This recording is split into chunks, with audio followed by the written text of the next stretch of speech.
In the summer of 2002, the director of the British intelligence agency MI6, Richard Dearlove, traveled to Washington, D.C. to meet with the director of the CIA, George Tenet. The topic of the meeting was Iraq and its leader, Saddam Hussein. In the meeting, the CIA director shared classified information with his British counterpart, who then traveled back to London to 10 Downing Street, the home of the Prime Minister, Tony Blair. Dearlove told his Prime Minister everything about what was really happening behind the scenes in the United States. How the US was planning to invade Iraq no matter what. It was a highly classified meeting, but notes were taken and classified and put into a memo. That memo was later leaked to British author and journalist Michael Smith, who published it in 2005. And that's what we're looking at. A secret meeting, and the memo it produced, meant only for the eyes of top British officials. It was an explosive leak. What we see is that Dearlove tells his Prime Minister everything he heard in Washington a few days earlier, and that this was a very different story than the one the Bush administration was telling to the public. That an American invasion was inevitable, that Bush's people were fixated on removing Saddam Hussein from power, no matter what, and that the US government was blatantly cooking up intel and facts to help sell their invasion. This document shows us how power really works in our world. How a small group of people decided to topple a dictator, to occupy a country, and then invented a story to support their plan. It was a false story, but it helped them sell a horrifying war. It's a story that is revealed in detail by the Downing Street memo. There is no doubt that Saddam Hussein now has weapons of mass destruction. The Iraqi regime has been free to pursue the development of weapons of mass destruction. We know they have weapons of mass destruction. There isn't any debate about it. And this is exactly what the head of MI6 told Prime Minister Tony Blair at his house in the summer of 2002 after meeting with the CIA in Washington. It's what we see in the Downing Street memo, that there was a perceptible shift in attitude in Washington, and that the US invasion of Iraq was now seen as inevitable, and that they were now fixing intelligence around a decision that they had already made, and that the US wasn't really planning to work with the UN. They didn't want weapons inspections or getting UN approval for military force. And crucially, the head of the MI6 tells the Prime Minister that these Bush people aren't really thinking much about the aftermath of such an invasion. What is inevitable is not regime change, it is disarmament of weapons of mass destruction. This memo wasn't supposed to be seen by anyone but just a few, and that's why we can learn from it. It serves as one of the most potent pieces of evidence that the Bush administration was maneuvering two very different stories.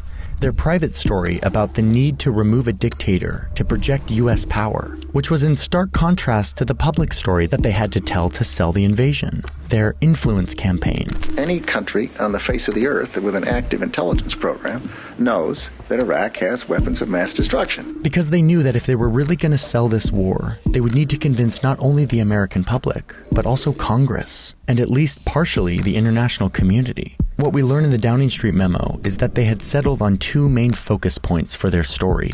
That Iraq has weapons of mass destruction, and that they're also working with the masterminds of 9/11. Not long after this meeting between MI6 and the CIA, Bush and his allies ramp up their influence campaign to sell their war. We've learned that Iraq has trained al-Qaeda members in bomb-making, poisons, and deadly gases. The sales pitches to the American people for an invasion of Iraq were made with absolute certainty. Certainty that Iraq had WMDs. He had agreed, and the UN had agreed, that he would not have a WMD program. We know he does have one. Certainty that they wanted to use them against Americans and American allies. Simply stated, there is no doubt that Saddam Hussein now has weapons of mass destruction, that he is amassing them to use against our friends, against our allies, and against us. Certainty that Iraq was harboring terrorists. An al-Qaeda terrorists escaped from Afghanistan and are known to be in Iraq. And certainty that Iraq was working on obtaining nuclear weapons. And Iraq's state-controlled media has reported numerous meetings between Saddam Hussein and his nuclear scientists, leaving little doubt about his continued appetite for these weapons. And these speeches were working. By the fall of 2002, Americans were in favor of an invasion of Iraq by just a narrow majority. But there was just one problem, that all of these statements were lies. Indeed, this was already known in the secret rooms of Downing Street, that the US was fixing their facts and their intel to match their already made decision. Iraq's supposed links to al-Qaeda were based on one interrogation of a guy whose testimony lacked, quote, specific details, and who was intentionally lying about it to mislead his interrogators. Bush and his allies knew this. It was clearly documented back in February of 2002. And yet, publicly, the scary story about al-Qaeda being in Iraq continued to be sold by Bush and his people. The Iraqi regime has plotted to develop anthrax, nerve gas, and nuclear weapons for over a decade. The case for weapons of mass destruction in Iraq was equally thin, and senior officials knew it. Like in September 2002, when Donald Rumsfeld received this report from the Joint Chiefs assessing what real evidence there actually was for WMD in Iraq. The report is shockingly honest, and it says that the conclusion that Saddam has WMD, quote, relied heavily on analytic assumptions and judgments rather than hard evidence. That's word salad for it was speculation and conjecture. The report goes on to say that they didn't have anything solid on nuclear weapons-related facilities, and concludes that they don't know of any facilities where Saddam may be producing or testing biological weapons. And so we know now that they had almost no evidence for their story about why the US should invade Iraq. And yet, even knowing this, they kept selling the same story, convincing the American people. There's no doubt in my mind he wants to have a nuclear weapon, and he's got some capacity. Wherever threats are forming against our country, we will respond. But they couldn't go on like this forever. They knew that if they were really going to sell this war, they were going to need to show real, convincing evidence, not to the people, but to Congress. And this is where we get another instance of fixing the intelligence to fit the policy. It came in September 2002 when President Bush asked Congress to give him the authority to invade Iraq. In response, Senate leaders requested an immediate national intelligence estimate, which is a report from the entire intelligence community meant to help Congress make informed decisions. This could be really bad for Bush and his allies. So he and the CIA get hard at work pulling together a report that fits their story, intelligence to back up all their public statements and speeches. They come out with this highly redacted report that they deliver in October of 2002. The report makes some very strong claims. They claim that Iraq has been building more WMD, that they have chemical and biological weapons, and that they will have a nuclear weapon during this decade. And to congressional leaders, this appeared rock solid. Here was the entire intelligence community coming together saying that Iraq had horrific weapons and that they wanted to get more. Saddam Hussein has composed a scarlet chapter of terror. Our only responsible option is to confront this threat before Americans die. There is no such thing as a Democrat or Republican war. So in that same month, based on this report and all of these public speeches, Congress gives the green light for war. But this national intelligence estimate was deeply flawed. It was a perfect example of the fixed intelligence described in the Downing Street memo.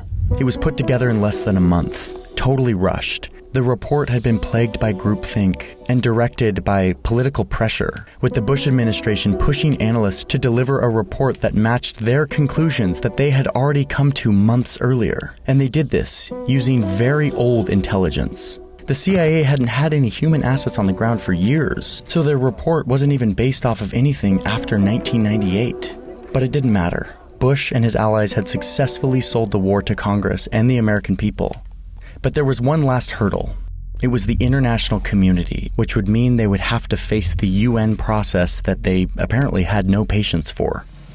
Iraq has answered a decade of UN demands with a decade of defiance. So it's November 2002, and in response to the rising tensions between Iraq and the US, the UN Security Council passes this resolution, 1441. It was a measure that was meant to give Iraq a final opportunity to comply with weapons inspections, to show the world that they had fully disarmed and had no weapons of mass destruction. Bush and his allies saw this as an opportunity. If they could somehow show that Iraq wasn't complying with this new inspection process, this resolution implied that they would be justified in invading the country. Their long-desired war would be on.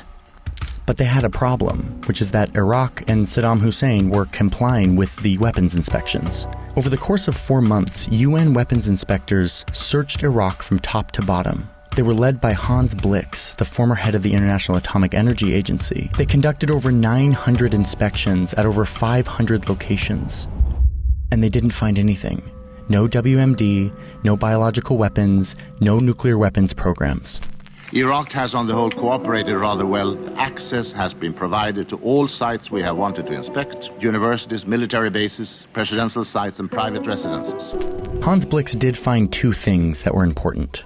First, they did find some ballistic missiles that the UN says have an effective range that makes them illegal, so they would need to be destroyed by Iraq. And second, there were some chemical weapons that the Iraqi regime said cannot be accounted for. But Blix insists that this does not mean that they have these weapons. It just means that they need more time to work out the accounting situation. But this error was exactly what the Bush circle needed to justify their invasion. I call now on the distinguished Secretary of State of the United States of America. They sent their most respected cabinet member to the UN, Secretary of State Colin Powell. He came equipped with photos of what he says are mobile weapons facilities. Saddam Hussein and his regime are concealing their efforts to produce more weapons of mass destruction. He plays tapes that he says prove that the Iraqis are hiding their weapons. We evacuated everything to make sure it was not around when the inspectors showed up. And then he says that this is solid evidence that shows that Iraq is violating the UN resolution that told them to disarm. This whole thing contradicts what the UN weapons inspectors had found in their hundreds and hundreds of inspections. They bulldoze the process and say they have justification to invade. My colleagues, we have an obligation to see that our resolutions are complied with. They've got the American public on board, they've got Congress on board, and now the UK is in lockstep. This is the time for this House to show that we will stand up for what we know to be right, to show that we will confront the tyrannies and dictatorships and terrorists who put our way of life at risk.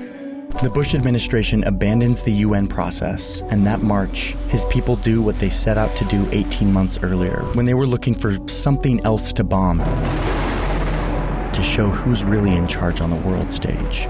My fellow citizens, American and coalition forces are in the early stages of military operations to disarm Iraq, to free its people, and to defend the world from grave danger. America faces an enemy who has no regard for conventions of war or rules of morality.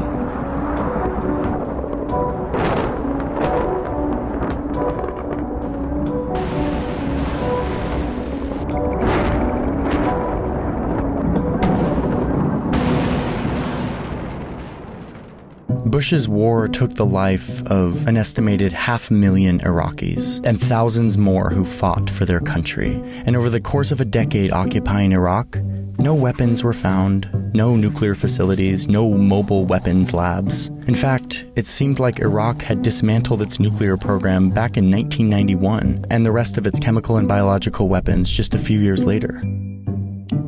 After the invasion, the U.S. never allowed the UN inspectors back into the country to help with their search. The U.S. would never find a way to link the Iraqi regime to al-Qaeda or to anthrax.